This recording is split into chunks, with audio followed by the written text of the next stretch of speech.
It's nice weather here at the house I've been working on. Because it's nice weather, I'm going to come up here and repair some dry rot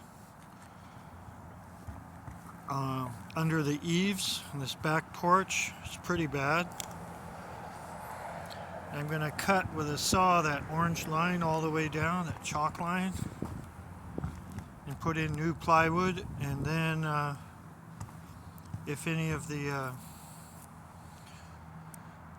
joists need repair, I'll repair those, and then I'm gonna pop this back on, this big old thing that I cut out with a knife, and then I'm gonna goob the edges really good where the edges meet. So